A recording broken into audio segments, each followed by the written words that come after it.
Hello students, welcome back. और आज हम FLT नंबर 9 के बारे में बात करने वाले हैं। FLT 9 को देखते हैं, फुल लेंथ टेस्ट है। और इस बार का जो पेपर है ना FLT 9, मैंने देखा था तो थोड़ा सा मुझे ट्रिकी क्वेश्चन लगा, थोड़ा सा केमिस्ट्री का पेपर लेंदी लगा। देखते हैं आइए क्या इसके बारे में बात करते हैं, एनालिसिस करते हैं। पहला क्वेश्चन आपका मूल कॉन्सेप्ट से है। How many grams of HCl is needed to react completely with 200 gram of 40% pure marble. Percentage purity पर बेस्ड सवाल है ये। आपका जो ये क्वेश्चन दिख रहा है, it is based on percentage purity, है ना। तो परसेंटेज प्योरिटी का क्वेश्चन है, तो देखते हैं इसको कैसे सॉल्व करेंगे अपन।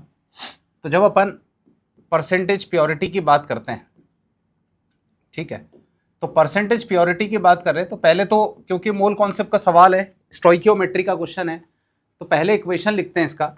तो मार्बल मतलब CaCO3 हो जाएगा ये, और इसका रिएक्शन आप कराएंगे जब HCl के साथ में, तो ये आपको देगा CaCl2 plus CO2 plus H2O।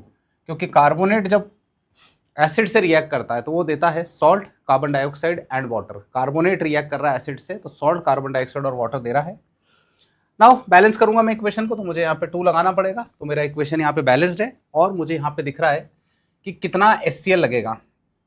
तो 100 ग्राम जब CaCO3 लेंगे आप, तो 2 इंटू 36.5 ग्राम HCl लगेगा।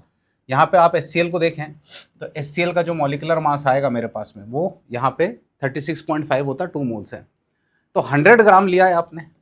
अब मैं कह रहा हूँ कि जब आप इसका 200 ग्राम लेंगे, जो कि 40% ही प्योर है, तो 200 इंटू 40/100 मतलब आपने 200 ग्राम मार्बल लिया है, CaCO3 लिया है, पर उसमें से जो प्योरिटी है वो 40% ही है। मतलब 200 ग्राम पूरा प्योर नहीं है, उसमें बहुत सारी इम्प्योरिटी है, और इसका प्योरिटी केवल कितना है, 40% है। तो 200 का 40% लेंगे जब आप, तो यहाँ पे वेट ऑफ क्या निकालना है आपको, HCl। तो वेट ऑफ HCl निकालेंगे तो यहाँ से ये पूरा कैंसिल हो गया, और यहाँ पे आप देखेंगे तो 24 यहाँ पे कितना आ गया, 80, है ना। तो इधर ये देखिए, तो यहाँ पे आपके पास क्या मिल रहा है कि जब आपने इसका 100 ग्राम लिया था, तो ये आपको लग रहा था 2 इंटू 36.5। तो जब आपने इसका 80 ग्राम लिया है, तो ये W ऑफ बोलो क्या इस्तेमाल करेंगे यहाँ पे अपन, HCl। 80 ग्राम लिया है आपने, है ना, 40% प्योर है, तो 40% प्योर है, तो W ऑफ HCl अगर आप निकालेंगे तो W ऑफ HCl आ जाएगा 2 इंटू 36.5 इंटू 80 बाय बोलो क्या करेंगे आप, 100, है ना। तो यहाँ से ये पूरा क्या हो गया, कैंसिल हो गया, ठीक है। इधर देखें आप, तो ये 2 8 बोलो कितना आ जाएगा, 16, है ना। और 16 इंटू 36.5 बाय बोलो क्या करेंगे जब आप, 10। तो इसका जब आप फाइनल आंसर निकालेंगे तो ये आ जाएगा आपका 58.4 ग्राम, है ना। हालांकि ऑप्शन में बहुत ज़्यादा क्लोज दिया हुआ है, तो हो सकता है आपको कैलकुलेशन में हल्का फुल्का दिक्कत आया होगा, बट इसका जो आंसर आएगा 58.4 के आ जाएगा ग्राम। यहाँ आपका 58.4 ग्राम आएगा, ठीक है। क्वेश्चन नंबर 47 देखें तो मैच द कॉलम कह रहा है ये, और मैच द कॉलम देखें आप तो बड़ा सिंपल यहाँ पे है। पहला बोला है ये किस चीज़ का डिक्रीजिंग ऑर्डर है, पहला बोला है किस चीज़ का डिक्रीजिंग ऑर्डर है, तो आयोडीन, ब्रोमीन, क्लोरीन और फ्लोरीन। तो अगर मैं देखूँ तो आयोडीन का सबसे बड़ा, तो मैं साइज़ की बात करता हूँ, तो साइज़ का ये डिक्रीजिंग ऑर्डर है। मतलब यहाँ पे ये बात तो समझ में आ गई कि जो मेरा A ऑप्शन है, उस A ऑप्शन के लिए आएगा Q, A ऑप्शन के लिए आएगा Q। दैट मीन्स मेरा ये वाला ऑप्शन तो चला गया। फ्लोरीन, क्लोरीन, ब्रोमीन, आयोडीन, अगर मैं इसकी बात करूं तो इलेक्ट्रोनेगेटिविटी है, इलेक्ट्रोनेगेटिविटी सबसे ज़्यादा है फ्लोरीन का, तो B का आएगा S। तो जो मेरा B आ रहा है उसका मेरा आएगा S, तो B का मेरा आएगा S। बात समझे, तो मेरे हिसाब से ये वाला ऑप्शन भी चला गया, B का S। अब chlorine, fluorine, bromine, iodine, chlorine सबसे ज़्यादा है, तो इलेक्ट्रॉन एफिनिटी जो है वो सबसे ज़्यादा होता है, तो C का आएगा R, तो C का आएगा R, तो उस हिसाब से आ जाएगा आपका ये सिंपल आंसर QSRT, QSRT, है ना। A का जो आ गया वो Q आ गया, B का जो आया वो S आया, C का जो है वो R है, इलेक्ट्रॉन एफिनिटी। ऑब्वियसली बात है D जो आएगा वो T आएगा यहाँ पे। Question number 47।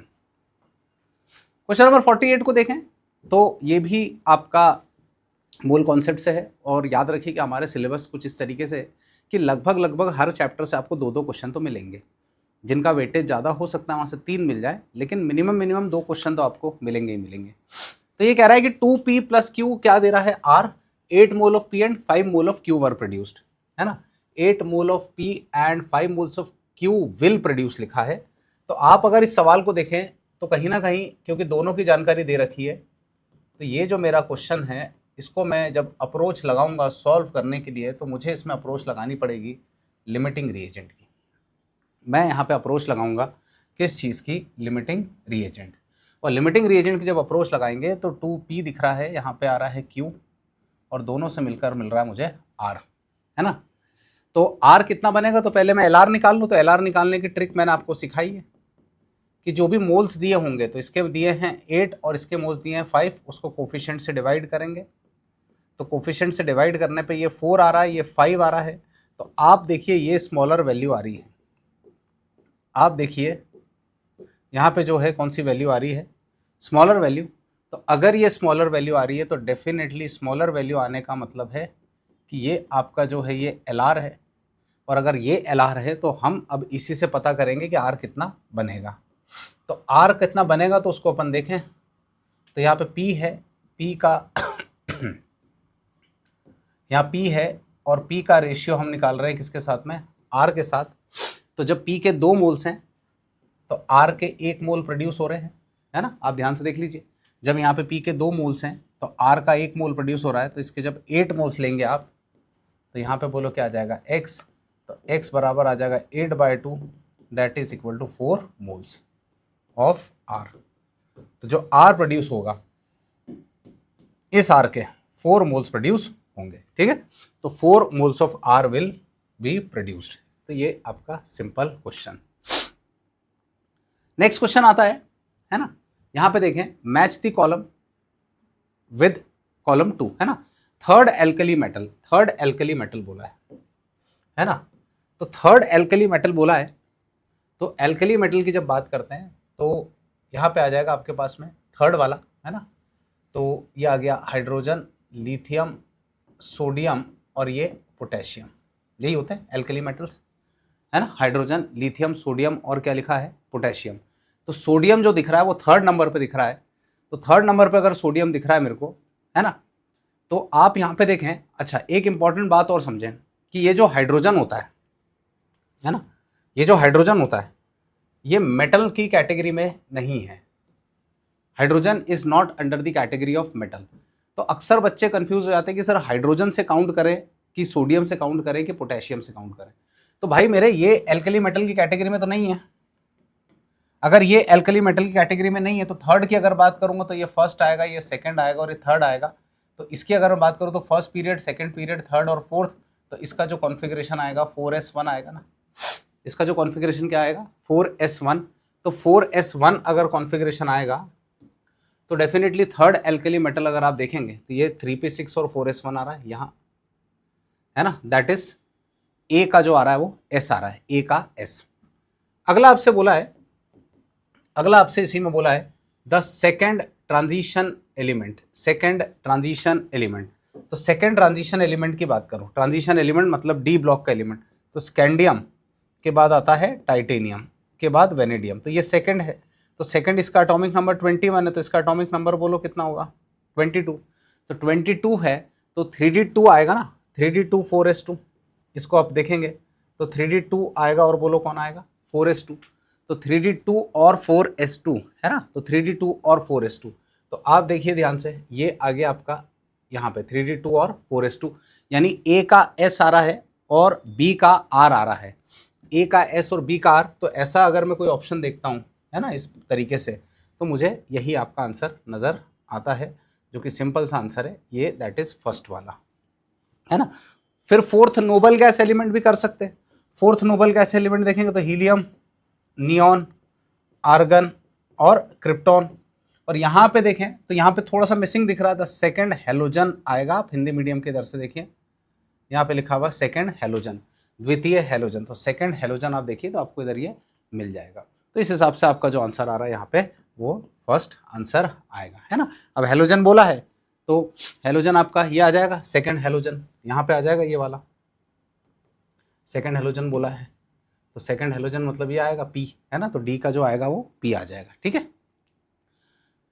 क्वेश्चन नंबर 50 है। क्वेश्चन नंबर 50 क्या कह रहा है कि अज्यूम कीजिए कि human body contains 80% of water. Assume कीजिए एक ह्यूमन है, उसकी बॉडी में 80% पानी है ना। तो ये कोई ह्यूमन है, ठीक है, और इसका जो वेट है वो 65 kg है। और इस 65 kg में 80% पानी है, इसका 80% जो है वो वाटर से बना है, 80% पानी है। तो आपसे बोला है नंबर ऑफ वाटर मॉलिक्यूल कितने होंगे, आपसे पूछा है इसके अंदर नंबर ऑफ वाटर मॉलिक्यूल कितने होंगे, है ना। आपसे ये पूछा है कि नंबर ऑफ वाटर मॉलिक्यूल कितने होंगे। तो हमें पता है ना कि 18 ग्राम पानी में 6.022 इंटू 10 की पावर 23 मॉलिक्यूल्स होते हैं। केजी में कन्वर्ट करूंगा मैं तो 0.018 किलोग्राम में कितने आएंगे, 6.022 इंटू 10 की पावर कितना आता है, 23 मॉलिक्यूल्स ये आते हैं, है ना। ये किस में आते हैं बोले, 0.018 केजी में आते हैं। अब आपसे क्या कह रहा है वो कि एक ह्यूमन बॉडी है, उसका वेट 65 केजी है और 80% पानी है। तो मेरी बात सुनो, जब 0.018 केजी वाटर में 6.022 इंटू 10 की पावर 23 मॉलिक्यूल होते हैं, तो 65 केजी इंटू ये कितना है आपका 80%, तो 80/100 करेंगे तो 0.80 में नंबर ऑफ वाटर मॉलिक्यूल बोलो कितने आ जाएंगे, x आएंगे। x सॉल्व करते हैं तो x मतलब number of water molecule 6.022 into 10 की पावर 23 इंटू 65 kg वजन है इंटू 0.80 है ना, अपॉन 0.0 और क्या दिख रहा है ये 18। बात समझे। जब आप इसको सॉल्व करेंगे तो सिंपल सी बात करें तो इसका जो आंसर आ जाएगा यहाँ पे, है ना, 23 है और ये सॉल्व करा इसको, तो ये जो आंसर आएगा आपका ये आ जाएगा x बराबर, क्योंकि मैंने सॉल्व कर रखा है, तो 17.39 इंटू 10 की पावर 26 मॉलिक्यूल्स, 17.39 इंटू 10 की पावर 26 मॉलिक्यूल। तो ये मेरा आंसर यहाँ पर आएगा। क्लियर है। क्वेश्चन नंबर 51 की बात करते हैं। क्वेश्चन नंबर 51 कह रहा है given below are two statements, है ना। स्टेटमेंट 1 कह रहा है कि CH3C is more stable than CH3, है ना। तो 3 डिग्री का दे रहा है ये, ऐसा कुछ यहाँ पे जो दिख रहा है ये 3 डिग्री का कार्बोकटायन है। तो 3 डिग्री का कार्बोकटायन है तो आप इसको ऐसे लिखेंगे, यहाँ पे मिथाइल और ये प्लस है। और ये कह रहे हैं कि CH3C is more stable than CH3 as 9 hyperconjugation interaction are possible. तो ये बात तो बिल्कुल सही है, ये जो पहला स्टेटमेंट है बिल्कुल सही है कि 9 अल्फा हाइड्रोजन है उसके अंदर, और 9 अल्फा हाइड्रोजन अगर है तो हाइपर कॉन्जुगेशन का एक्सटेंड क्या होगा, ज़्यादा। फिर कह रहा है कि CH3 is less stable than CH3, 3 hyperconjugation interactions are possible. तो ये बात तो सही कह रहा है कि लेस स्टेबल है, लेकिन हाइपर कॉन्जुगेशन पॉसिबल नहीं है। सुपर 1 डिग्री का कार्बो कैटायन है, इस स्टेटमेंट की बात कर रहा हूँ, CH3 प्लस, यहाँ पे कोई हाइपर कॉन्जुगेशन नहीं है, यहाँ पर किसी प्रकार का कोई हाइपर कॉन्जुगेशन नहीं है, कोई किसी प्रकार का हाइपर कॉन्जुगेशन नहीं। तो स्टेटमेंट 1 तो सही है बट स्टेटमेंट 2 है वो गलत है। Statement 1 is true but statement 2 is false. ये बात 1 तो सही है, सेकंड वाला गलत है कि CH3 लेस स्टेबल तो है, लेकिन as there are only 3 hyperconjugation interaction, possible नहीं हाइपर कॉन्जुगेशन उसके अंदर। सो बच्चों नेक्स्ट क्वेश्चन है आपका, choose the correct option for free expansion of ideal gas. देखो फ्री एक्सपेंशन बोला है ना, तो फ्री एक्सपेंशन मतलब वैक्यूम में एक्सपैंड होना, फ्री एक्सपेंशन मतलब वैक्यूम में एक्सपैंड होना। तो फ्री एक्सपेंशन की जब बात करते हैं तो W बराबर हो जाता है 0। और दूसरी बात एडियाबेटिक कंडीशन है, तो एडियाबेटिक कंडीशन की अगर बात करोगे तो एडियाबेटिक कंडीशन में Q बराबर बोलो क्या हो जाएगा, 0। अब फर्स्ट लॉ ऑफ थर्मोडायनेमिक्स कहता है कि डेल्टा U बराबर होता है Q प्लस W। अब दोनों 0 है तो डेल्टा U बराबर हो जाएगा 0, दोनों 0 है, और डेल्टा U बराबर 0 है तो डेल्टा T बराबर भी 0 होगा। तो डेफिनेटली, क्योंकि किसी आइडियल गैस की इंटरनल एनर्जी होल किस पे डिपेंड करती है, टेम्परेचर। किसी आइडियल गैस की इंटरनल एनर्जी टेम्परेचर पे डिपेंड करती है, तो डेल्टा U 0 तो डेल्टा T भी क्या हुआ, 0। तो इस पर्टिकुलर केस में मेरा जो आंसर आएगा वो D आएगा, सभी का सभी क्या हो जाएगा, 0। यहाँ पे 53 के बारे में बात करें, 53 को देखें अपन, तो यहाँ पे क्या दिख रहा है आपको कि SF2 बोला है, SF2। तो SF2 के बारे में अगर मैं बात करूं तो 6 प्लस यहाँ पे आ जाएगा 2, है ना।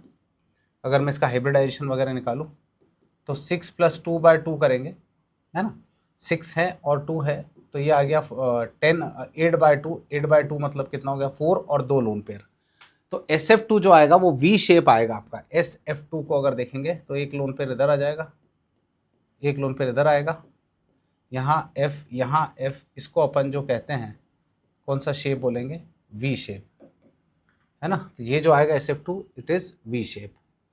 सिमिलरली आगे बात करें SF4 जो होता है उसका sp3d हाइब्रिडाइजेशन होता है और इसको हम कहते हैं सी सॉ ज्योमेट्री, है ना।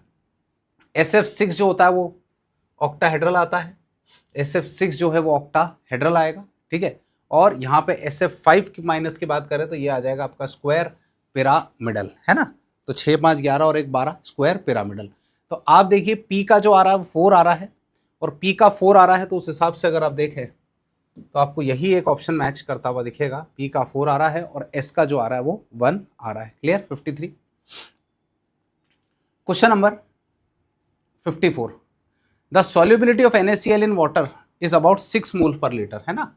NaCl का सॉल्युबिलिटी की बात कर रहे हैं कि अगर मैं आपको कोई ऐसा ग्लास दे दूं और इसके अंदर मैं यहाँ पे उठा के आपको पूरा वाटर दे दूं, है ना, यहाँ पे पूरा मैंने जो है ये वाटर दिया है, ये वाटर है और इसमें NaCl को मिलाना है, तो NaCl जो मैक्सिमम मिलाया जाता है वो 6 मोल पर लीटर मिला सकते हैं। NaCl को 6 मोल तक आप मिला सकते हैं, डिजोल्व करें पानी में तो 6 मोल तक वो इजीली डिजोल्व हो जाएगा। उसके बाद मेरा सोल्यूशन जो है वो सैचुरेटेड वाले फेज में चला जाएगा। कौन से फेज में चले जाएगा, सैचुरेटेड वाले में।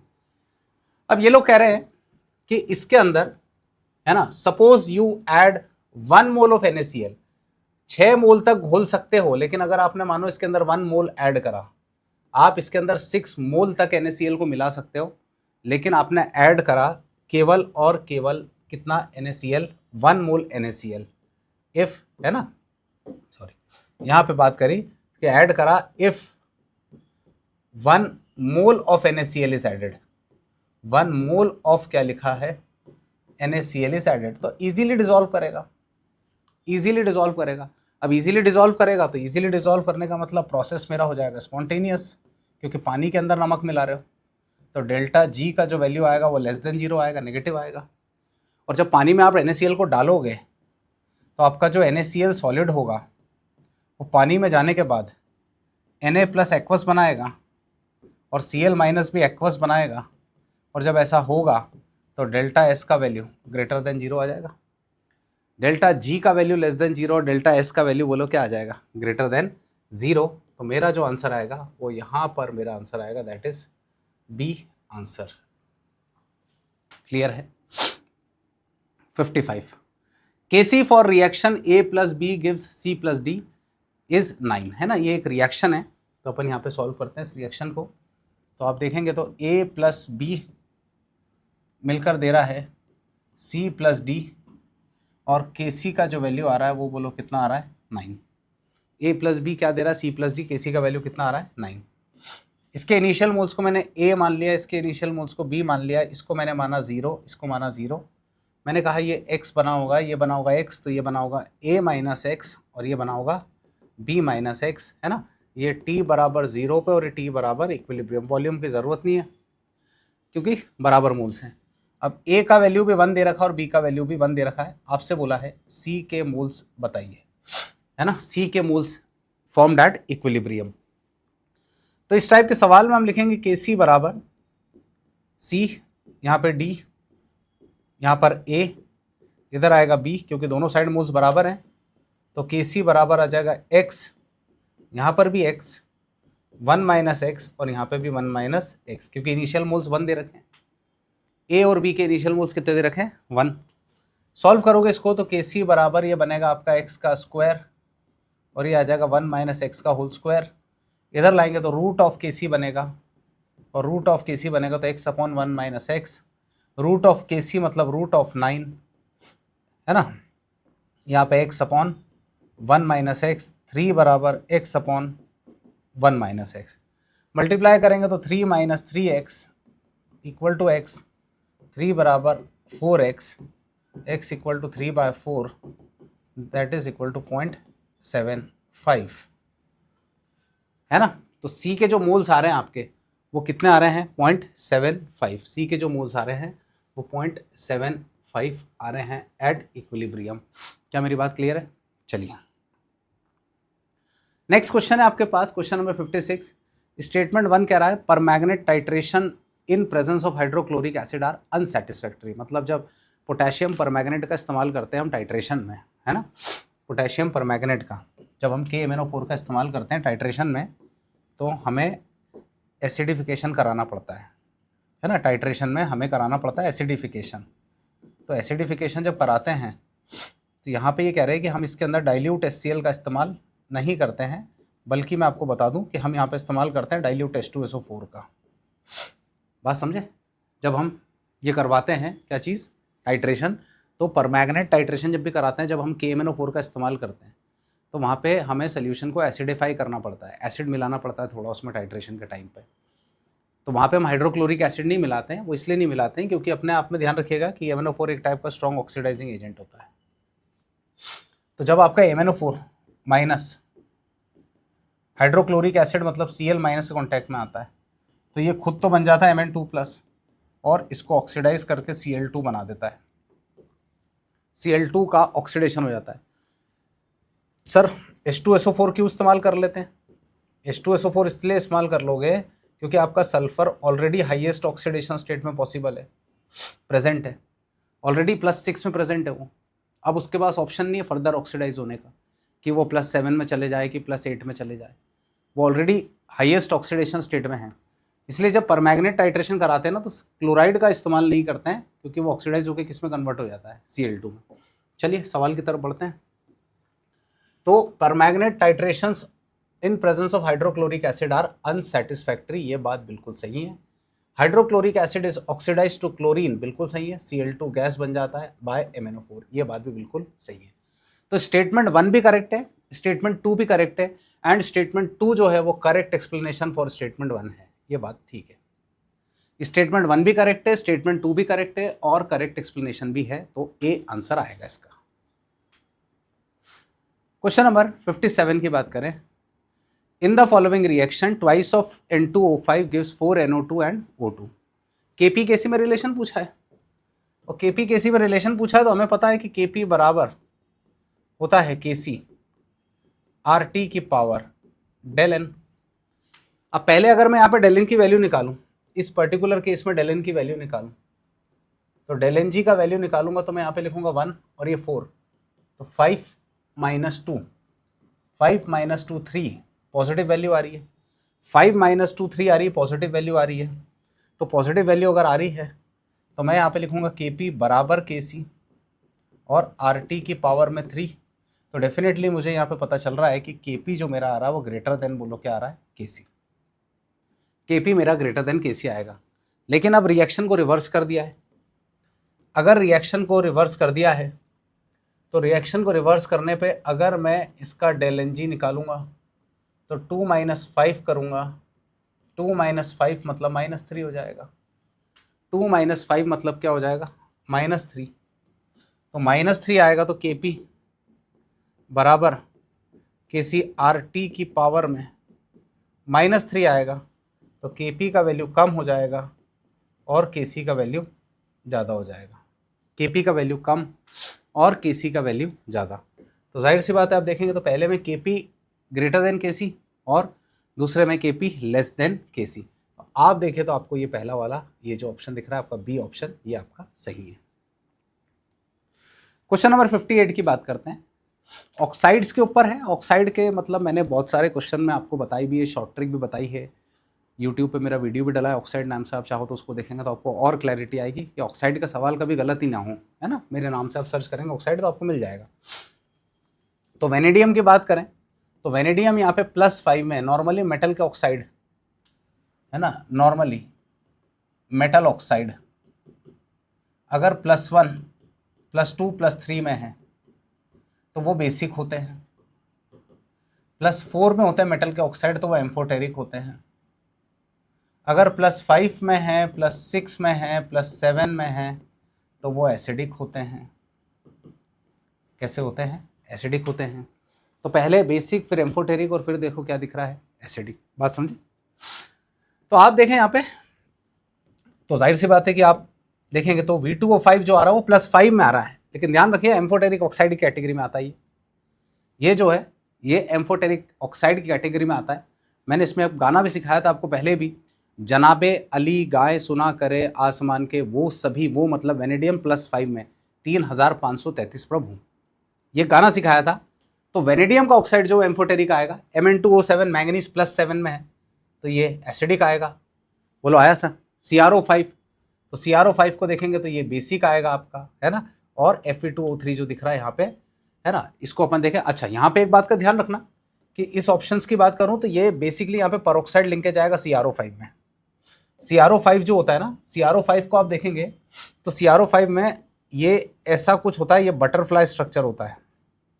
CrO5 जो होता है ये ऐसा बटरफ्लाई स्ट्रक्चर होता है, और यहाँ पे आप देखें तो ये पेरोक्साइड लिंकेज आ रहा है, पेरोक्साइड लिंकेज आ रहा है। और आयरन का ऑक्साइड यहाँ पे अप्रोप्रिएटली जो आएगा वो क्या आएगा, बेसिक आएगा।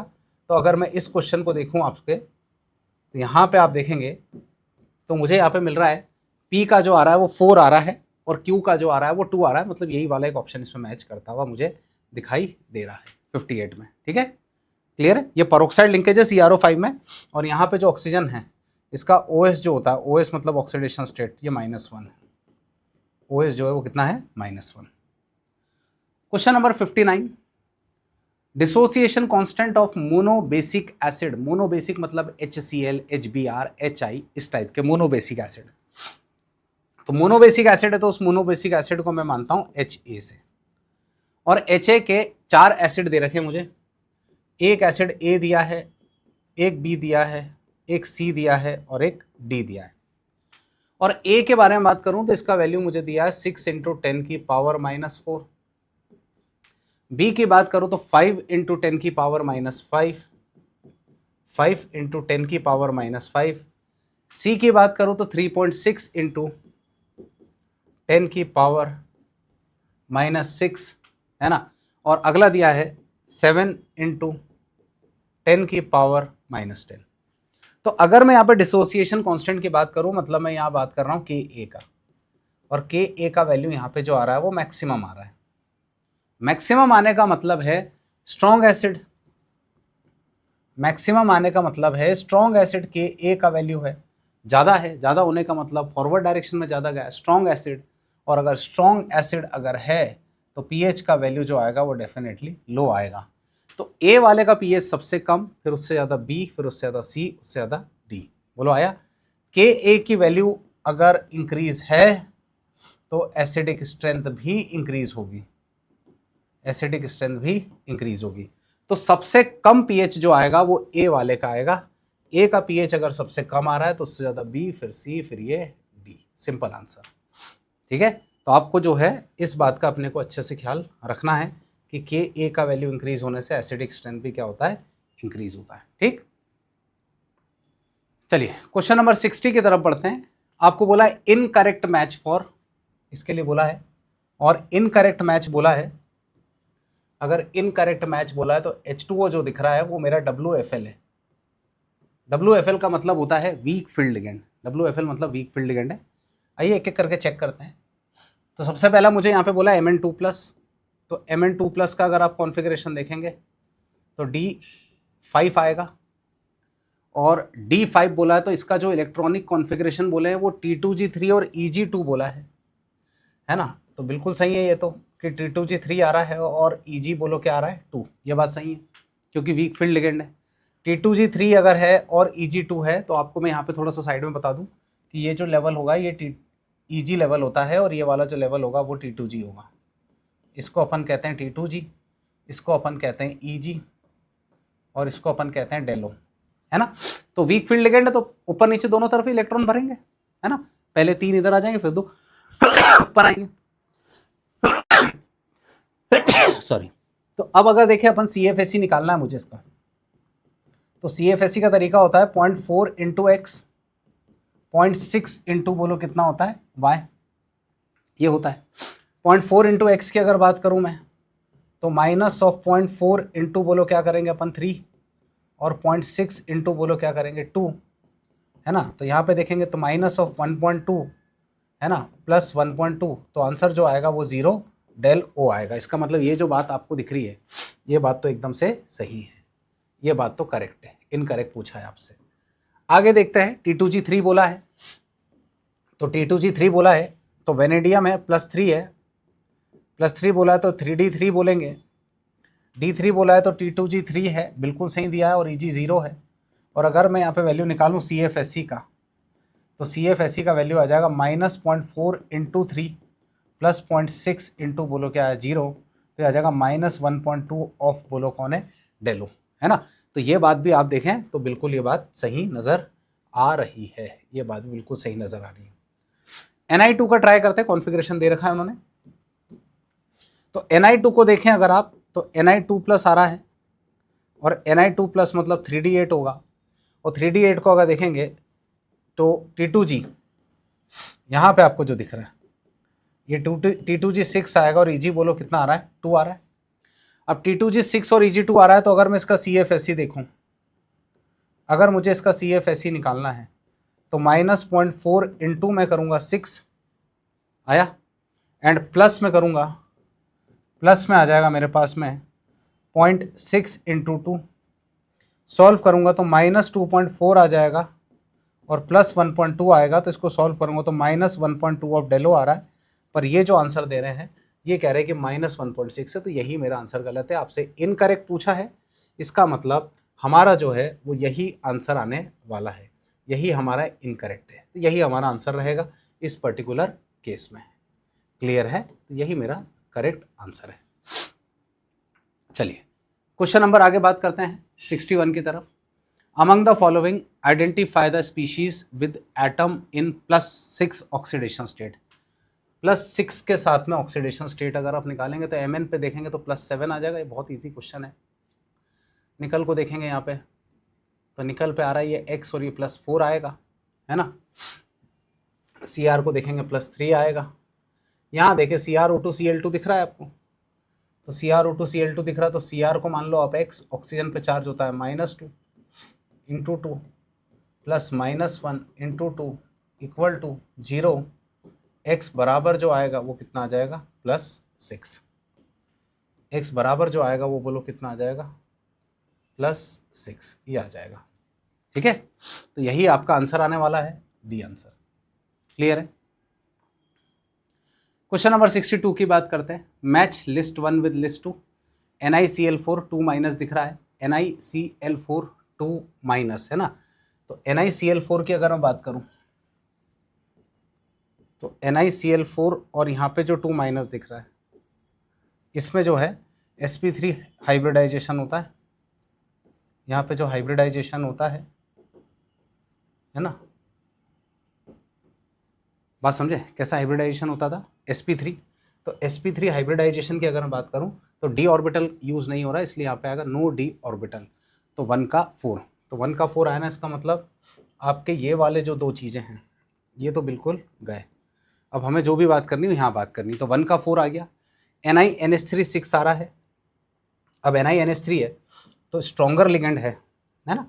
सेकेंड ऑप्शन की अगर बात करूँ मैं तो NiNH3 6, और यहाँ पे आप देखें तो ये कितना आ रहा है 2+, तो Ni पे जो चार्ज आएगा वो +2 आएगा, +2 चार्ज आने का मतलब 3D8 आएगा, 3D8 आना मतलब एक अंदर आएगा, तो यहाँ पे आप देखेंगे है ना, इधर D8 आएगा, है ना। तो D8 आने का मतलब क्या हो जाएगा कि आप इसको जब देखेंगे तो ये बनेगा ऐसा 1 2 3 4 5 6 7 और एक ये 8, बात समझे, 3D8 आया। अब आप पेयरिंग कराएंगे भी तो वो नहीं मिलेगा जो आप चाहते हैं, है ना। अगर आप पेयरिंग कराएंगे भी तो नहीं मिलेगा इसके अंदर, क्योंकि पेयरिंग करने पे तो केवल ये इधर ही आएगा ना, 3D8 आ रहा है ना, हाँ Ni, तो 3D8 आ रहा है, तो अगर आप पेयरिंग कराएंगे भी तो यहाँ पेयरिंग होगा, तो ऐसा थोड़ी होगा DsP3D, ऐसा नहीं होगा। यहाँ पे अभी भी आएगा sp3d2 हाइब्रिडाइजेशन, sp3 और क्या आएगा d2 हाइब्रिडाइजेशन। तो sp3d2 मतलब बाहर वाला d इस्तेमाल होगा, अंदर वाला d इस्तेमाल नहीं हो रहा है, बाहर वाला d इस्तेमाल होगा, आउटर ऑर्बिटल कॉम्प्लेक्स आएगा, तो 4dz और ये आएगा, है ना, मतलब q का सेकंड आ गया। अब यहाँ पे देखें आप NiCN4 है, NiCN4 आ रहा है, तो NiCN4 आ रहा है तो डेफिनेटली यहाँ पे आप देखें तो यहाँ H2,4p ऑर्बिटल। क्यों DsP2? क्योंकि आप इसको देखें ध्यान से तो आपको एक बात समझ में आएगी कि NiCN4 का जब हाइब्रिडाइजेशन निकालते हैं अपन, तो हाइब्रिडाइजेशन निकालने का मतलब है DsP2 स्क्वायर प्लेनर कॉम्प्लेक्स। तो यही आपका आंसर बनने वाला है। दैट इज आपका यहाँ पे आ जाएगा A का 4 आ जाएगा, ये 2 और R का 3। तो यही आपका करेक्ट आंसर आने वाला है। क्लियर है? NiCN4 जो होता है वो sp3 नहीं होता, वो क्या होता है DsP2 होता है। P के 2 ऑर्बिटल इस्तेमाल हो रहे हैं।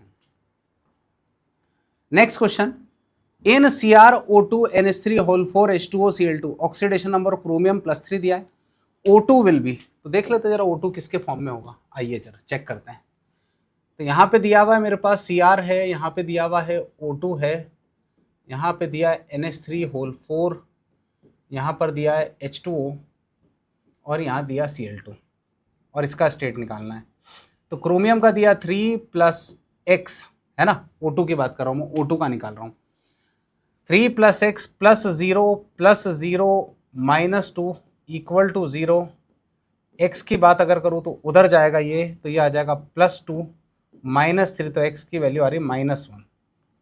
x की वैल्यू आ रही है -1, मतलब O2 के ऊपर -1 आ रहा है, यानी सिर्फ O पे देखूंगा तो -½ आएगा। सिर्फ O पे देखूंगा तो क्या आएगा, -½ और ऐसा जो होता है वो केवल और केवल एक ही केस में आता है, दैट इज किसके केस में, सुपर ऑक्साइड। O2 के ऊपर -1 आ रहा है, मतलब एक ऑक्सीजन के ऊपर -½ आएगा, और ऐसा केवल तब होता है जब क्या होता है, सुपर ऑक्साइड। क्लियर है एकदम। यहाँ पे 63। क्वेश्चन नंबर 64 की बात कर लेते हैं। For a cell prepared from electrode AB, electrode A Cr2O7 से Cr3+ रिडक्शन पोटेंशियल प्लस दे रखा है, और दोनों का ही प्लस है पर एक का ज़्यादा प्लस है एक का कम प्लस है। क्या होगा इस टाइप के सवाल में वो देखिए। तो इस टाइप के सवाल की जब बात करूं तो आपके पास ऐसे ये 2 हाफ सेल बनाए होंगे हमने। इन दोनों हाफ सेल में मैंने इलेक्ट्रोड डिप किया होगा ये इस तरीके से, और इलेक्ट्रोड डिप करने के बाद बच्चों हमने यहाँ पे इसको कनेक्ट किया होगा वोल्ट मीटर से, और अगर मैं कहता हूँ ये मेरा इलेक्ट्रोलाइटिक सोल्यूशन है तो यहाँ पे रहा होगा सॉल्ट ब्रिज। जिसका पोटेंशियल ज़्यादा पॉजिटिव होगा ना वो कैथोड बनाएगा, जिसका कम पॉजिटिव होगा ना वो एनोड बनाएगा। जिसका पोटेंशियल ज़्यादा पॉजिटिव, SRP का वैल्यू ज़्यादा पॉजिटिव, SRP का वैल्यू ज़्यादा पॉजिटिव अगर है तो वो हमेशा बनाएगा कैथोड। तो यहाँ पे अगर मैं बात करूँ तो ज़्यादा पॉजिटिव आ रहा क्रोमियम का, इसका मतलब मुझे इसको बनाना पड़ेगा कैथोड, क्योंकि इसका जो वैल्यू आ रहा है वो आ रहा है +1.33 वोल्ट SRP का रिडक्शन पोटेंशियल का वैल्यू। और यहाँ पे आप देखें तो इसका वैल्यू कम पॉजिटिव है। कम पॉजिटिव मतलब मुझे इसको बनाना पड़ेगा एनोड। तो एनोड मतलब मैं यहाँ पे किसको बनाऊंगा, Fe3 वाला जो रॉड दिख रहा है, Fe3+ से Fe2+, इसका जो वैल्यू आ रहा है मेरे पास वो पॉइंट आ रहा है 77 वोल्ट, तो इसलिए मैं इसको बनाऊंगा एनोड। बोलो समझ में आया? तो ये आपका हो गया कैथोड, क्योंकि वैल्यू जो है इसकी ज़्यादा पॉजिटिव है, तो ये वैल्यू हो गया कैथोड, और कैथोड पे हमेशा होता है रिडक्शन, और ये जो है मेरा वो है एनोड, और एनोड पे हर समय बोलो क्या होता है, ऑक्सीडेशन। बात समझे? अब जाहिर सी बात है कि इलेक्ट्रॉन का फ्लो एनोड से कैथोड होता है, तो इसको ए नाम दिया है ना, ये वाले रॉड को, इसका नाम दिया है ए, इसका नाम दिया हुआ है बी, इसका नाम दिया है ए, इसका नाम दिया है। तो इलेक्ट्रॉन कह रहे हैं बी से ए की तरफ फ्लो होगा, बिल्कुल सही है।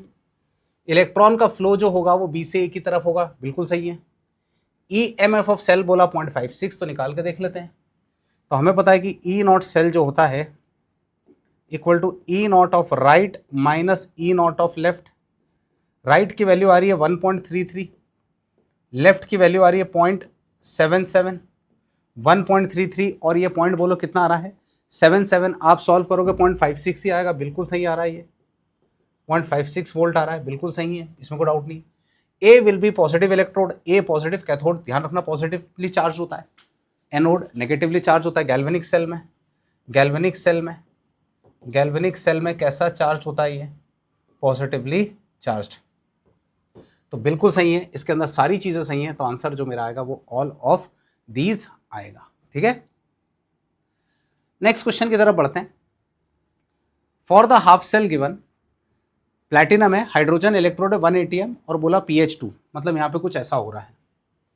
यहाँ पे कुछ ऐसा हो रहा है कि यहाँ पे मेरा हाइड्रोजन गैस है और उससे H+ बन रहा है, और यहाँ पे मेरा जो रॉड है, इलेक्ट्रोड है, वो प्लेटिनम का है, और यहाँ पे pH दे रखा है इसका कि pH बराबर 2 है। तो ऑक्सीडेशन हो रहा है यहाँ पे, तो H2 से बन रहा है 2H+, और यहाँ पे कितने इलेक्ट्रॉन, 2 इलेक्ट्रॉन।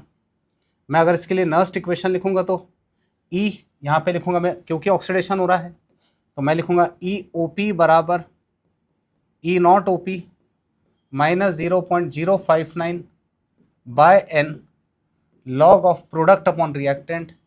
तो प्रोडक्ट मतलब H+ का बोलो क्या आ जाएगा, स्क्वायर। E0OP का वैल्यू 0 हो जाएगा क्योंकि हाइड्रोजन है, तो EOP बराबर बनेगा माइनस 0.059, इलेक्ट्रॉन का ट्रांसफर 2 का हुआ क्योंकि लॉग है तो ये आगे आ जाएगा, इंटू 2 लॉग ऑफ H+। ये 2 से 2 कैंसिल हुआ, माइनस लॉग ऑफ H+ होता है pH, minus log of H+ होता है pH, तो EOP बराबर मेरा कितना बन जाएगा, 0.059 इंटू बोलो कौन आ गया, pH, है ना, क्योंकि यहाँ देखो ना ये क्या लिखा हुआ है, minus log of H+, pH होता है, तो EOP बराबर मेरा बन जाएगा 0.059 इंटू बोलो 2 आ जाएगा, तो EOP का आप वैल्यू निकालोगे तो 2 9 ज़ा 18, 2 5 ज़ा 10 और 1 11, तो 11.82 वोल्ट के आसपास आपका ये जो है ये आंसर आने वाला है, 0.1182 वोल्ट। ये मेरा सिंपल आंसर इसके अंदर आने वाला है, रिडक्शन ऑक्सीडेशन पोटेंशियल। ठीक है, question number 66 P block element का सवाल है। Diamond is extremely hard and non volatile. बिल्कुल हमें पता है, ये बात बिल्कुल सही है कि डायमंड जो होता है वो बहुत ज़्यादा हार्ड होता है और एक नॉन वोलेटाइल सब्सटेंस होता है, भाप बन के थोड़ी उड़ जाता है। In diamond strong carbon carbon bond is present through out the crystal. ये बात भी बिल्कुल सही है, बहुत स्ट्रॉन्गर बॉन्ड होता है। तो यहाँ पे है statement 1 is true, statement 2 is true, 2 is correct explanation for statement 1। इस क्वेश्चन में मुझे नहीं लगता कि कुछ बहुत ज़्यादा समझाने की ज़रूरत है। स्टेटमेंट 1 और 2 देखना, डायमंड में नेटवर्क कोवेलेंट स्ट्रक्चर होता है। डायमंड का अगर आप फॉर्मूला देखेंगे तो डायमंड के फॉर्मूले को C से लिखते हैं, sp3 हाइब्रिड होता है, एक्सट्रीमली हार्ड होता है, और उसका मेन कारण होता है नेटवर्क कोवेलेंट स्ट्रक्चर, है ना। क्या कारण होता है, नेटवर्क कोवेलेंट स्ट्रक्चर। ठीक है, 66। क्वेश्चन नंबर 67 की बात करें, energy required to separate an electron from n बराबर 3 ऑफ एटम इज, है ना, 9.69 इंटू 10 की पावर -19 जूल्स। सेपरेट करने का क्या मतलब है वो अपन देख लेते हैं। मैं आपको एकदम आराम से समझाता हूँ इसको, कि मैं आपसे कहता हूँ भाई मेरे पास ये डिफरेंट एनर्जी लेवल है, ये n बराबर 1 है, ये n बराबर 2 है ना, ये n बराबर 3 है, ये n बराबर 4 है, और ये n बराबर इन्फिनिटी है। n बराबर 1, n बराबर 2, n बराबर 3, n बराबर 4, n बराबर इन्फिनिटी है। ये मेरे डिफरेंट एनर्जी के क्या हैं, लेवल हैं। ठीक है, अब अगर ये मेरे डिफरेंट लेवल हैं तो मुझे क्या कहा जा रहा है कि मेरा कोई इलेक्ट्रॉन है जो कि n बराबर 3 में बैठा है, वो यहाँ बैठा है, और यहाँ से यहाँ तक भेजने में, जिसको सेपरेशन एनर्जी कहते हैं, जिसको सेपरेशन एनर्जी भी कहते हैं, और उसकी वैल्यू आ रही है 9.69 इंटू 10 की पावर -19 जूल्स। ये एनर्जी आ रही है वहाँ तक ले आने में, सेपरेशन एनर्जी है। बात समझे, सेपरेशन एनर्जी की वैल्यू इतनी आ रही है। सेपरेशन एनर्जी की वैल्यू ये आने का मतलब है कि इस लेवल की एनर्जी इतनी है, इस लेवल की एनर्जी इतनी ही है। और एनर्जी की जब अपन बात करते हैं ना, तो एनर्जी जो होता है वो बराबर आता है, अगर मैं ईवी में बात करूँ तो -13.6 into Z square by N square eV, या मैं ओवरऑल बात करूँ तो एनर्जी होता है वो प्रोपोर्शनल टू 1 अपॉन बोलो क्या होता है, N square. Proportional to 1 upon कितना होता है, N square. Separation energy third वाले लेवल की दी है, मतलब थर्ड वाले लेवल की बात कर रही, इस पर्टिकुलर लेवल की एनर्जी इतनी है, इस पर्टिकुलर n बराबर 3 की इतनी एनर्जी है।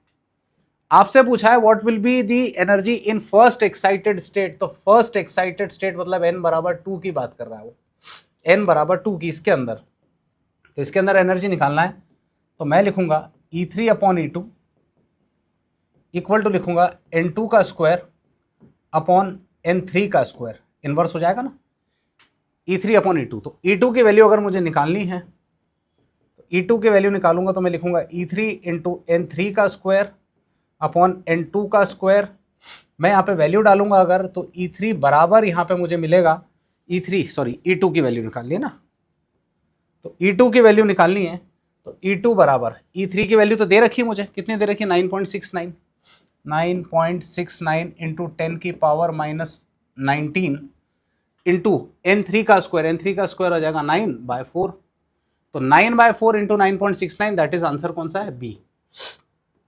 यही मेरा आंसर आने वाला है विद नेगेटिव साइन, है ना, क्योंकि एनर्जी के टर्म में आप देखेंगे आपको नेगेटिव साइन मिलेगा, और नेगेटिव साइन इंडिकेट करता है कि इलेक्ट्रॉन और न्यूक्लियस के बीच में क्या है, फोर्स ऑफ अट्रैक्शन।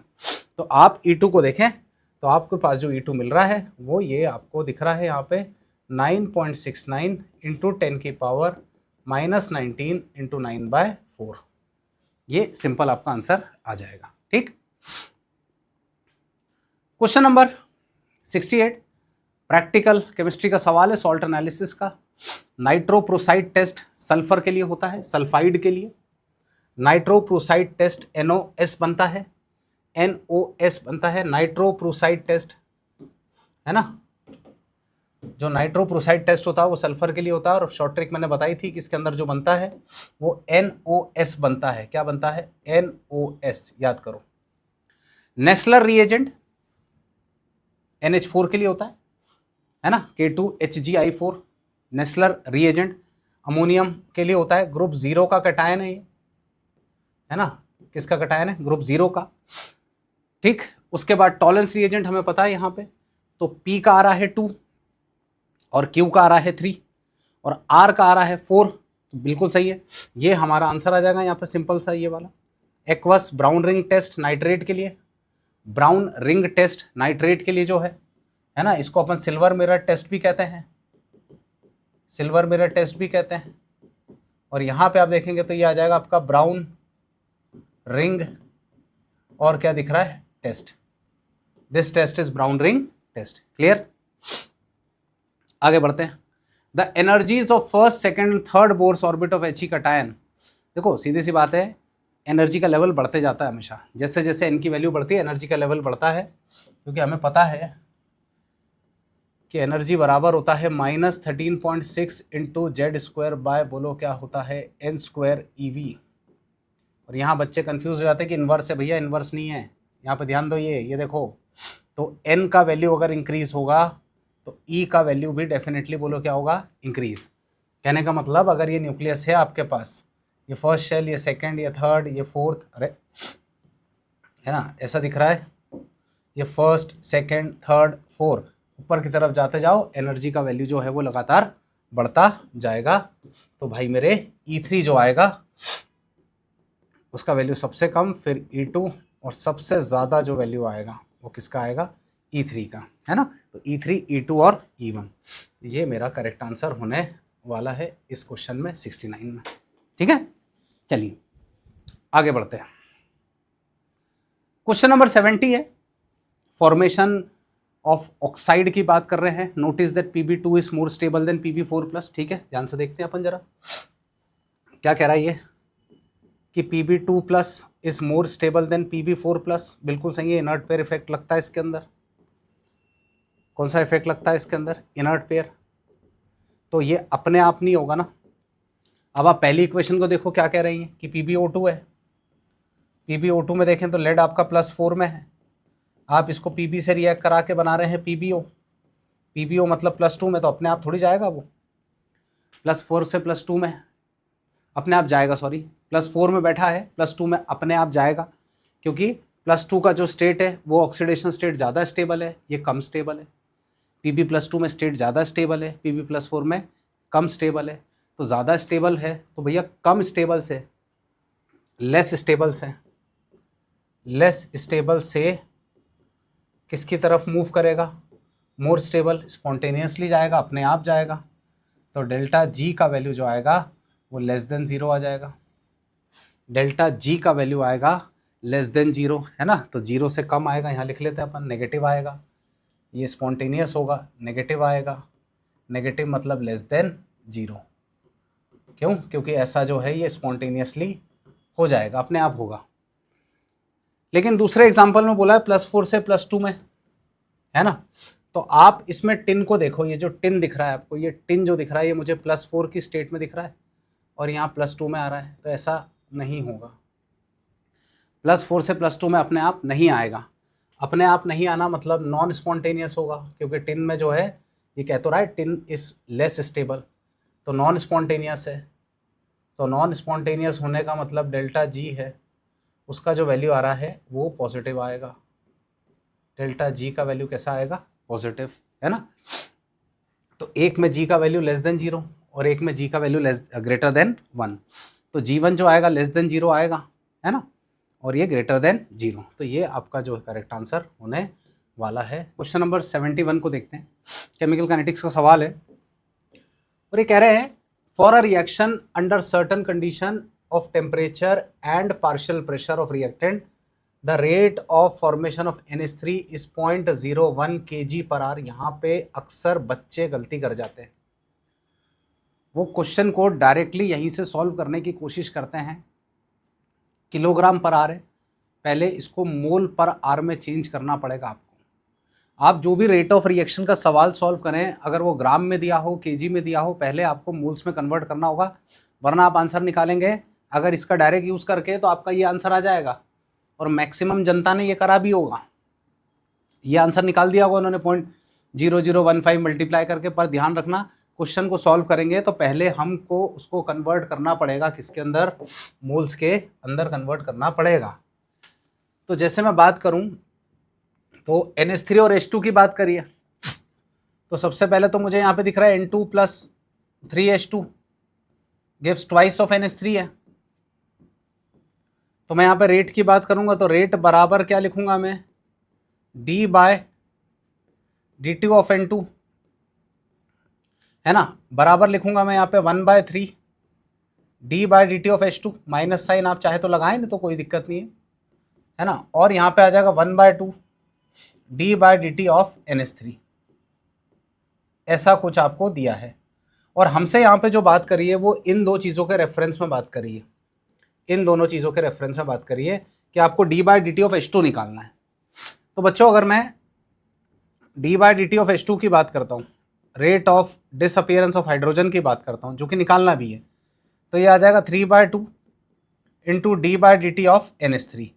अब असली क्वेश्चन यहीं से स्टार्ट होता है कि सर इसमें क्या डायरेक्ट हम ये रख दें 0.001? नो, आपको डायरेक्टली नहीं रखना है, आपको क्या करना है वो समझिए।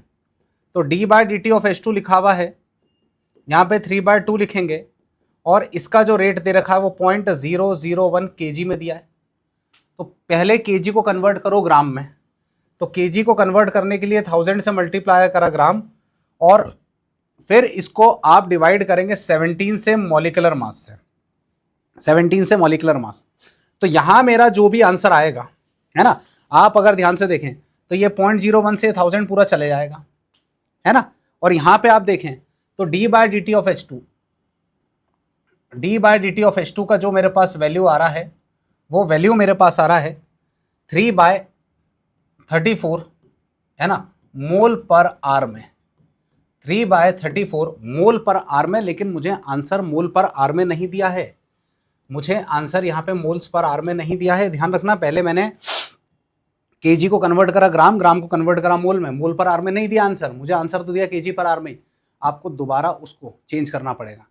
तो मोल्स को अपन बदलेंगे तो d/dt ऑफ H2 लिखा है मेरे पास यहाँ पे, तो यहाँ पे दिख रहा है मेरे पास 3/34 मोल्स है ना, 3/34 मोल्स है। मोल्स को मुझे कन्वर्ट करना है ग्राम में, तो 3/34 का मल्टीप्लाई करूंगा मैं 2 के साथ में, डिवाइडेड बाय 1000 से करूंगा, क्योंकि ग्राम को केजी में चेंज करना है ना। ये जो दिख रहा है, ध्यान से सुनिए, ये जो दिख रहा है ये नंबर ऑफ मोल्स है। नंबर ऑफ मोल्स से ग्राम निकालना है तो मॉलिक्यूलर मास मतलब 2 से मल्टीप्लाई। बात समझे?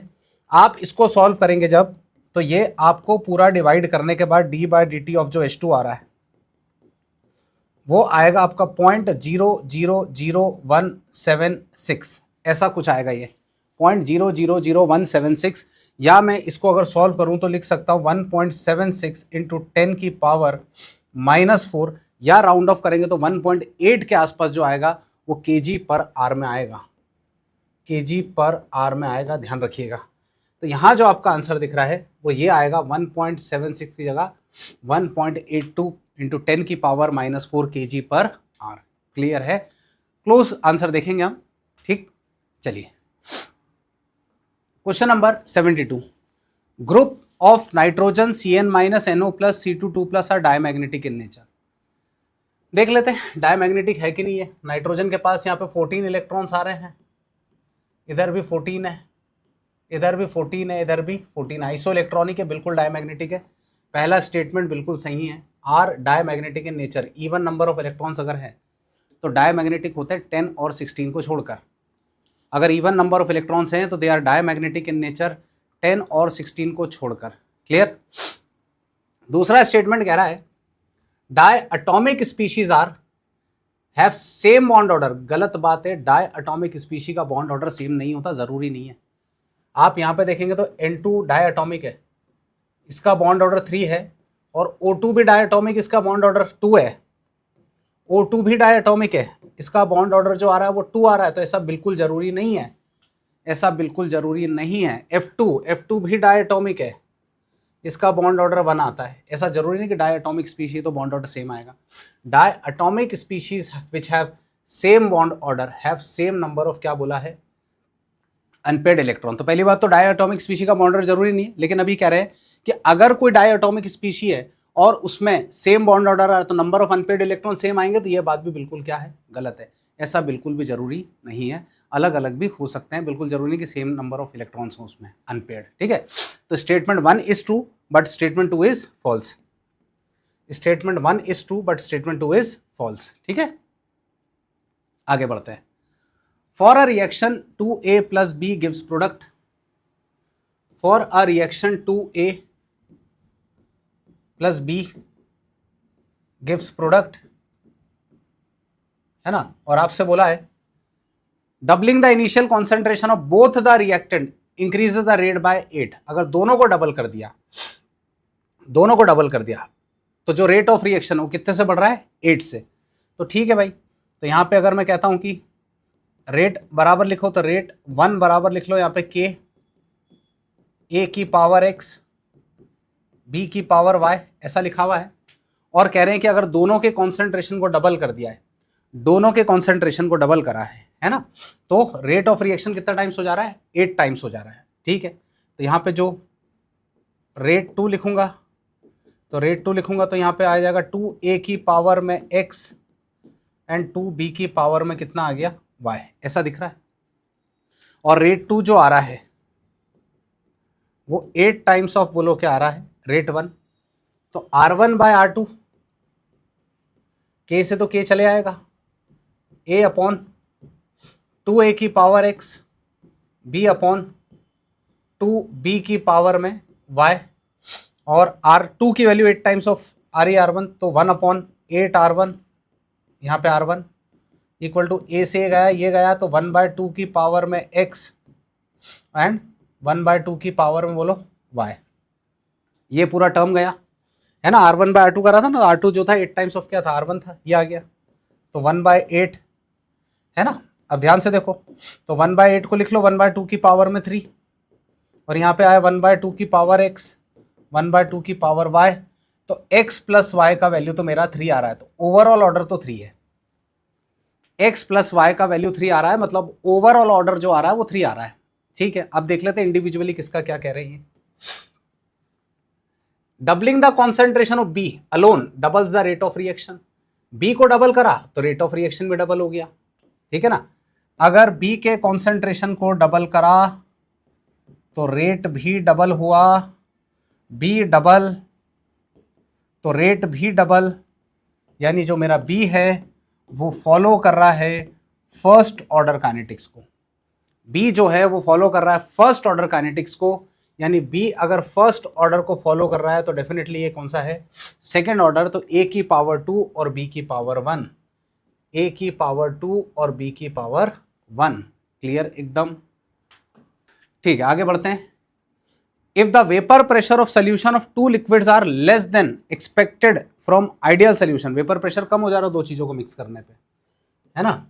जैसे मान लो आपके पास एक ये सोल्यूशन है, एक ये दूसरा सोल्यूशन है ना, और आपने क्या करा है, ये दोनों को लिया, ये सॉल्वेंट था प्योर ए, ये प्योर बी, दोनों को मिलाने पर वेपर प्रेशर एक्सपेक्टेड से डिक्रीज हो गया है। तो डिक्रीज होने का मतलब ये डेफिनेटली आपका कौन सा डेविएशन है, नेगेटिव डेविएशन है। तो negative deviation from ideal behaviour, vapour pressure कम हो रहा है तो this will be your negative deviation for कौन सा behaviour, ideal behaviour. Question 75, osmotic pressure of the solution having concentration 0.05 m। देखो पहली बात तो ध्यान रखना कि जो ऑस्मोटिक प्रेशर होता है वो पाई बराबर लिखते हैं CRT, ये लिखते हैं पाई बराबर CRT, है ना। अब R तो मेरा गैस कांस्टेंट हो गया, तो बचा हुआ मेरा क्या है, टेम्परेचर। कॉन्सेंट्रेशन तो दे रखा है, तो पाई बराबर यहाँ पे आ जाएगा 0.05 RT। अब एकमात्र ऐसी चीज है टेम्परेचर जो इसको चेंज कर सकता है, तो increases with increase in temperature, increases with increase in temperature, increases with increase in temperature. Clear है। Question 76, the total number of secondary hydrogen atom in the given structure. Given structure में total number of क्या बोले हैं, secondary hydrogen. तो secondary hydrogen अगर बोले हैं तो ये मेरे पास आ जाएगा कुछ ऐसा, CH3 CH CH3 फिर CH2 फिर CH2 और CH3, और सेकेंडरी हाइड्रोजन बोला है तो ये 2 डिग्री है और ये 2 डिग्री है, बस 4 आएंगे सेकेंडरी हाइड्रोजन। सेकेंडरी हाइड्रोजन अगर आप देखें तो टोटल मिला के कितने आ जाएंगे, 4, ये 4 आ जाएंगे सेकेंडरी हाइड्रोजन। ठीक है। Question number 77, Corius method 0.2425 gram of organic compound gave 0.5253 gram of silver chloride, percentage of chlorine.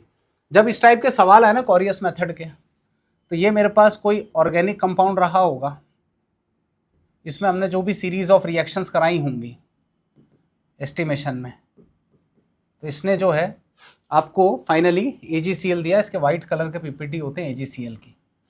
तो परसेंटेज ऑफ क्लोरीन पूछा है, तो परसेंटेज ऑफ Cl अगर आपको निकालना है इसके अंदर, तो हम यहाँ पे करते हैं 35.5 अपॉन AgCl का मॉलिकुलर मास 143.5, फिर यहाँ पे आएगा वेट ऑफ AgCl कॉरियस मेथड में, अपॉन यहाँ पे आएगा wait of OC is organic compound into बोलो क्या करते हैं 100। सिंपल परसेंटेज कंपोजिशन का मेथड लगा के इन सवालों को सॉल्व करते हैं। ये हमने प्रैक्टिकल ऑर्गेनिक केमिस्ट्री में देखा है। प्रैक्टिकल ऑर्गेनिक केमिस्ट्री में इसको सॉल्व करना हमने सीखा है कि परसेंटेज ऑफ क्लोरीन कैसे निकालेंगे, weight of chlorine upon weight of OC into 100, है ना। ये जो टर्म आया यहाँ से आया है कि वेट ऑफ, अगर आपको क्लोरीन निकालना है तो हम यहाँ पे लिखते हैं weight of Cl upon weight of OC into बोलो क्या करते हैं 100। तो ये जो पूरा टर्म दिख रहा है ये सिर्फ किसके कारण आया है यहाँ पे, ये वेट ऑफ Cl के कारण। जो वेट ऑफ Cl दिख रहा है ना आपको, वो बाकी का जो टर्म है वो उसके कारण आ रहा है यहाँ पे वेट ऑफ Cl। ठीक है। तो जब अपन यहाँ पे वैल्यू रखेंगे, है ना, तो यहाँ पे देखें तो परसेंटेज ऑफ Cl तो 35.5 क्लोरीन अपॉन में 143.5 इंटू वेट ऑफ AgCl कितना दे रखा है, gave in Carius method 0.2425 gram of organic compound gave 0.5253 upon weight of OC आ रहा है 0.2425 और मल्टीप्लाइड बाय बोलो क्या करेंगे 100। आप इसको सॉल्व कर लीजिए, आपको जो आंसर आएगा, क्योंकि मैंने सॉल्व किया हुआ है, वो 53.58% आएगा। यहाँ पे जो परसेंटेज आएगा वो आ जाएगा आपका 53.58%। ठीक है, सिंपल एकदम। Question number 78, correct order of stability of the following.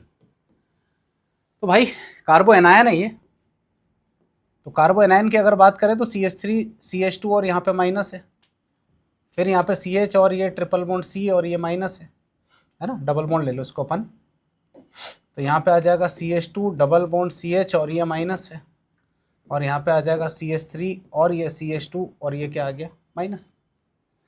अब क्योंकि एक मिनट, यहाँ पे ट्रिपल बॉन्ड आएगा। अब क्योंकि यहाँ ट्रिपल बॉन्ड है तो आप देखो तो ये कैसा हाइब्रिड है बोलो, sp3। यहाँ पे देखो तो कैसा है sp2, और यहाँ पर देखो तो कैसा है sp। मोर इलेक्ट्रोनेगेटिव स्पीशी है, तो मोर इलेक्ट्रोनेगेटिव स्पीशी क्या करेगा, इलेक्ट्रॉन्स को अपनी तरफ खींचेगा, और खींचेगा तो स्टेबिलिटी को इंक्रीज कर देगा ना, स्टेबिलिटी को क्या करेगा, इंक्रीज। सबसे ज़्यादा स्टेबल जो आएगा वो ट्रिपल बॉन्ड वाला आएगा, फिर डबल फिर सिंगल। ट्रिपल बॉन्ड वाले की स्टेबिलिटी सबसे ज़्यादा, फिर ट्रिपल फिर सिंगल। ये 79 की तरफ बढ़ते हैं। Correct order of reactivity towards halogen. तो ध्यान रखिए फ्लोरीन हाईली रिएक्टिव होता है और अनकंट्रोल्ड होता है। सबसे ज़्यादा रिएक्टिव होता है फ्लोरीन, फिर होता है क्लोरीन, फिर ब्रोमीन, और फिर क्या होता है आयोडीन। बहुत ज़्यादा स्लो रिएक्ट करता है आयोडीन, और फ्लोरीन का जो रिएक्शन होता है वो बहुत ज़्यादा अनकंट्रोल्ड होता है। कैसा होता है ये, अनकंट्रोल्ड। ठीक है, तो इसमें कुछ बहुत ज़्यादा है नहीं एक्सप्लेनेशन जैसा। आगे बढ़ते हैं, सीधा आंसर। क्वेश्चन नंबर 80 देखते हैं।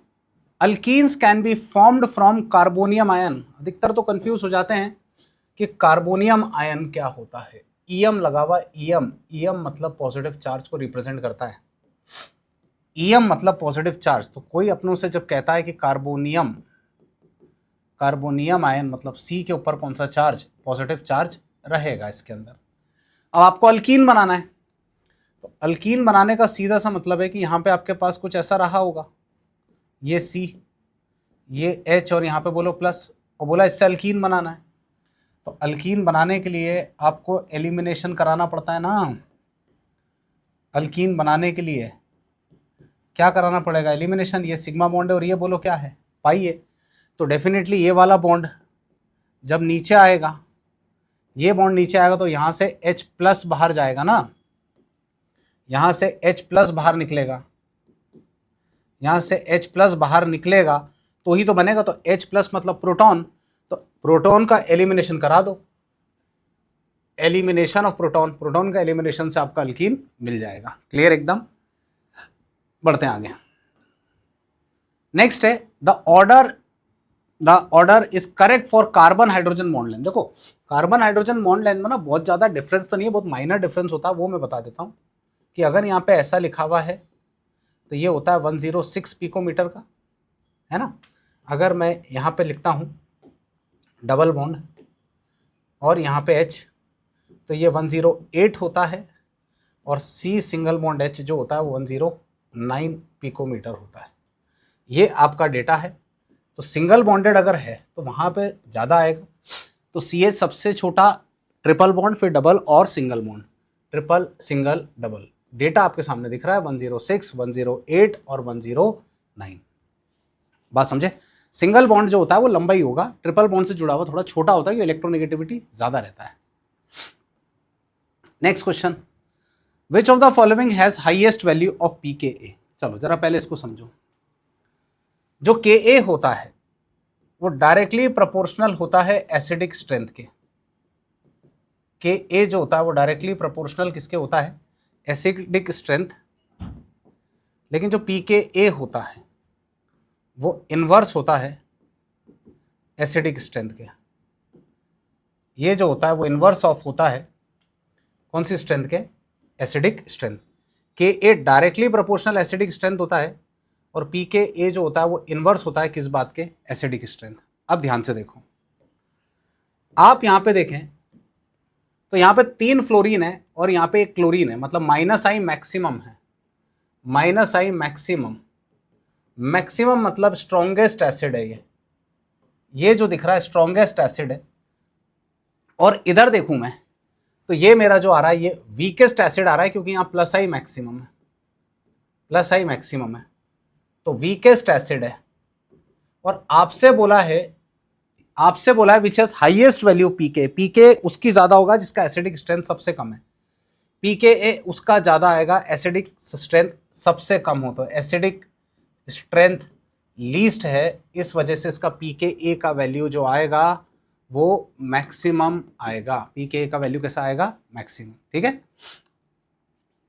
नेक्स्ट क्वेश्चन है, acetaldehyde reacts with CH3 MgBr। ठीक है, देख लेते हैं। एसिटाल्डिहाइड मतलब इथेनॉल होता है। इथेनॉल को अगर मैं देखूंगा तो यहाँ पे आपके पास मिल जाएगा ये CH3 C double bond OH acetaldehyde. यहाँ पे देखेंगे तो ये CH3Mg और बोलो Br आएगा। यहाँ चलेंगे तो ये आ जाएगा इधर माइनस, यहाँ चलेंगे आएगा प्लस, ये माइनस और ये बोलो कौन है प्लस, तो इधर मिल जाएगा आपका Me, यहाँ पे आ जाएगा O MgBr, यहाँ पर आएगा Me और ये आ जाएगा आपका H, है ना, यहाँ मिथाइल जुड़ गया आपका 2 डिग्री में। ठीक है, हाइड्रोलिसिस कराएंगे इन प्रेजेंस ऑफ H प्लस, तो ये आ जाएगा आपका Me, यहाँ पे आ जाएगा OH, ये CH और ये Me, प्रोपेन टू ऑल बनेगा इस केस में आपके पास में। तो प्रोपेन टू ऑल मेरा ये बी आंसर आपको क्लियरली नजर आ रहा है एसिडल्डिहाइड से। नेक्स्ट क्वेश्चन केमिकल काइनेटिक्स का, जैसा मैंने आपको स्टार्टिंग में कहा था कि हर चैप्टर से लगभग 2 क्वेश्चन तो हैं। Rate law for the reaction RCl plus NaOH में दिख रहा है आपको, रेट बोला कि 1 RCl the rate of reaction will, है ना, मतलब सबसे पहले हमारा काम है रेट ऑफ एक्सप्रेशन लिख लेना इसका। तो इसका जो रेट ऑफ एक्सप्रेशन आ रहा है या रेट लॉ जो आ रहा है वो आ रहा है K और यहाँ पे आ रहा है RCl। जाहिर सी बात है सोडियम हाइड्रोक्साइड का कोई लेना देना नहीं है इस पूरे एक्सप्रेशन में, इस सोडियम हाइड्रोक्साइड का कोई लेना देना नहीं है। तो पहला कह रहा है ये doubling the concentration of sodium hydroxide, गलत, कोई फर्क ही नहीं पड़ेगा। सोडियम हाइड्रोक्साइड को डबल करो ट्रिपल करो उससे कोई फर्क नहीं पड़ेगा क्योंकि वो रेट लॉ एक्सप्रेशन में आ ही नहीं रहा है। Halved on reducing the concentration of alkyl halide to half, बिल्कुल सही है, इसको हाफ करोगे तो ये हो सकता है। Decreased on increasing the temperature of reaction, गलत, टेम्परेचर के बढ़ने से रेट ऑफ रिएक्शन बढ़ता है। Unaffected by increasing the temperature, ये भी गलत है, टेम्परेचर के बदलने पे रेट ऑफ रिएक्शन पे फर्क पड़ेगा। तो जब आप RCl के कॉन्सेंट्रेशन को अगर हाफ करेंगे तो रेट ऑफ रिएक्शन भी बोलो क्या हो जाएगा, हाफ, क्योंकि फर्स्ट ऑर्डर काइनेटिक्स को फॉलो कर रहा है। किसको फॉलो कर रहा है, फर्स्ट ऑर्डर काइनेटिक्स को फॉलो कर रहा है। इट इज फॉलोइंग हमारा कौन सा मैकेनिज्म, SN1 मैकेनिज्म, किसको फॉलो कर रहा है ये, SN1 मैकेनिज्म। आगे बढ़ता हूं, 85 क्लोरोबेंजीन इज, देखो क्लोरोबेंजीन को ना ऐसे लिखते हैं, क्लोरोबेंजीन इज, है ना, यहां पे क्लोरोबेंजीन है ये, और मिथाइल क्लोराइड या इथाइल क्लोराइड की बात करो तो C2H5 ये Br आ रहा है और यहाँ न्यूक्लियोफिलिक सब्स्टिट्यूशन की ही बात चल रही है। यहाँ पे मिथाइल क्लोराइड आ रहा है CH3Cl और यहाँ पे बेंजाइल क्लोराइड आ रहा है CH2Cl। पहली बात तो ये रिएक्टिव होगा नहीं, ज़्यादा की तो बात ही छोड़ दो क्योंकि यहाँ क्लोरीन के ऊपर जो है वो लोन पेयर होता है और ये लोन पेयर इधर चलेगा तो यहाँ पे एक्चुअल में पार्शियल डबल बॉन्ड कैरेक्टर आ जाता है और इस डबल बॉन्ड को तोड़ पाना मुश्किल काम हो जाता है, इसलिए पहली बात तो रिएक्टिव होगा नहीं। तो मोर रिएक्टिव का तो बात ही नहीं आती, मोर रिएक्टिव तो होगा ही नहीं, तो मोर रिएक्टिव तो होगा ही नहीं, इक्विवेलेंट रिएक्टिव नहीं होगा, ये लेस रिएक्टिव आएगा than benzyl chloride. Benzyl chloride से लेस रिएक्टिव होगा क्योंकि यहाँ पे कार्बोकैटायन बनेगा और इजीली रिएक्शन होगा, लेस रिएक्टिव देन क्या आ जाएगा ये बेंजाइल क्लोराइड। ठीक है, नेक्स्ट है functional group of B and C respectively R। सबसे पहले P2O5 से कराया, डिहाइड्रेटिंग एजेंट होता है, फिर रिडक्शन कराया और उधर पार्शियल हाइड्रोलिसिस कराया। चलिए आइए देखते हैं इसको अपन। तो मेरे पास CH3 CO और NH2 है और P2O5 से कराया, तो P2O5 अपने आप में एक डिहाइड्रेटिंग एजेंट होता है। डिहाइड्रेटिंग एजेंट का मतलब है वाटर रिमूव करने वाला। तो अगर मैं यहाँ से वाटर रिमूव करूँगा, अगर मैं यहाँ से वाटर को रिमूव करता हूँ तो CH3 और ये मुझे मिलेगा CN। पार्शियल हाइड्रोलिसिस कराओगे H2O in presence of H plus, partial लिखा हुआ है तो अमाइड बनेगा C डबल बॉन्ड NH2, और रिडक्शन कराओगे तो अमाइन बनेगा। रिडक्शन कराया, रिडक्शन मतलब हाइड्रोजन से रिएक्शन कराया तो ये बन जाएगा CH3 CH2 और क्या बनेगा NH2। तो सिंपल सी बात है, आपसे बोला है B and C, functional group of B and C, तो B का तो अमाइड है और C का NH2 है। B का तो अमाइड है और C का बोलो कौन है, NH2 है, क्योंकि रिडक्शन करा रहे हैं, साइनाइड का रिडक्शन कराएंगे तो हमेशा क्या मिलेगा NH2। ठीक है, नेक्स्ट क्वेश्चन आता है गैब्रियल थैलियमाइड सिंथेसिस है 87 क्वेश्चन को देखें अपन। तो मेरे पास ये थैलामाइड कहते हैं इसको, इस प्रकार से। यहाँ पे N और ये H है और ये एसिडिक हाइड्रोजन है, NH लिखा है, एसिडिक हाइड्रोजन है। एसिड का रिएक्शन हम KOH से करा रहे हैं। KOH मतलब बेस है, एसिड बेस रिएक्ट के सॉल्ट करके देगा आपको। एसिड बेस जब भी रिएक्ट करेगा आपको सॉल्ट बनाकर देगा। N यहाँ पे K आ जाएगा, ये प्लस और ये माइनस। अब आपका जो ये स्पीशी दिख रहा है ये काम करेगा आपका न्यूक्लियोफाइल का। ये जो स्पीशी दिख रहा है किसका काम करेगा? न्यूक्लियोफाइल। अब न्यूक्लियोफाइल का काम करेगा तो ये C2H5Br है, C2H5Br है, तो C2H5Br है तो ये नेगेटिव इधर चला। यहाँ पे आप SN रिएक्शन जिसको बोलते हैं nucleophilic substitution reaction, nucleophilic substitution reaction अगर होगा तो ये बन जाएगा C double bond O, C double bond O, यहाँ पे आ गया N और यहाँ पे आ गया C2 और ये H5।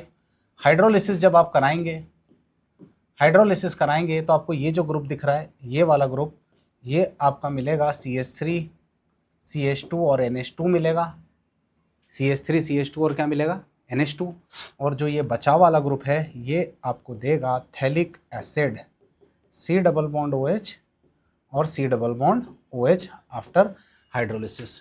तो एक तो आपको मिल जाएगा इथाइल अमाइन और एक मिलेगा थैलिक एसिड, है ना। एक मिलेगा आपको इथाइल अमाइन और एक मिलेगा आपको थैलिक एसिड, ठीक है।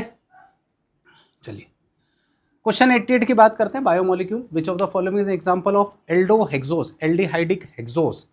6 कार्बन का कार्बोहाइड्रेट जिसमें functional group aldehydo, aldohexose, glucose, ठीक है। Which of the following example of एल्डोहेक्सोस।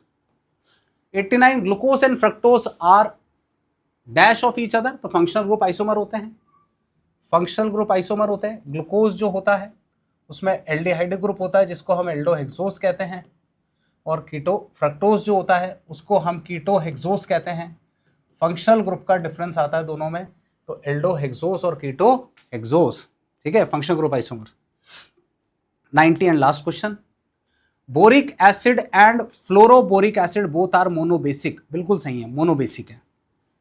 बात समझे, लुईस एसिड नहीं होते हैं, मोनोबेसिक होते हैं। क्यों मोनोबेसिक होते हैं आप उसको समझ लीजिए जरा, कि अगर मैं H3BO3 की बात करता हूं तो H3BO3 को आप ऐसे लिख सकते हैं BOH होल थ्राइस, और ये एक OH माइनस को एक्सेप्ट कर लेगा क्योंकि इसको इलेक्ट्रॉन डेफिशिएंट होता है। ये जो रहता है इलेक्ट्रॉन कैसा होता है? डेफिशिएंट, 6 ही होता है। sp2 हाइब्रिड होता है, 6 इलेक्ट्रॉन है, तो ये अपनी कोवैलेंसी को एक्सपेंड कर लेगा।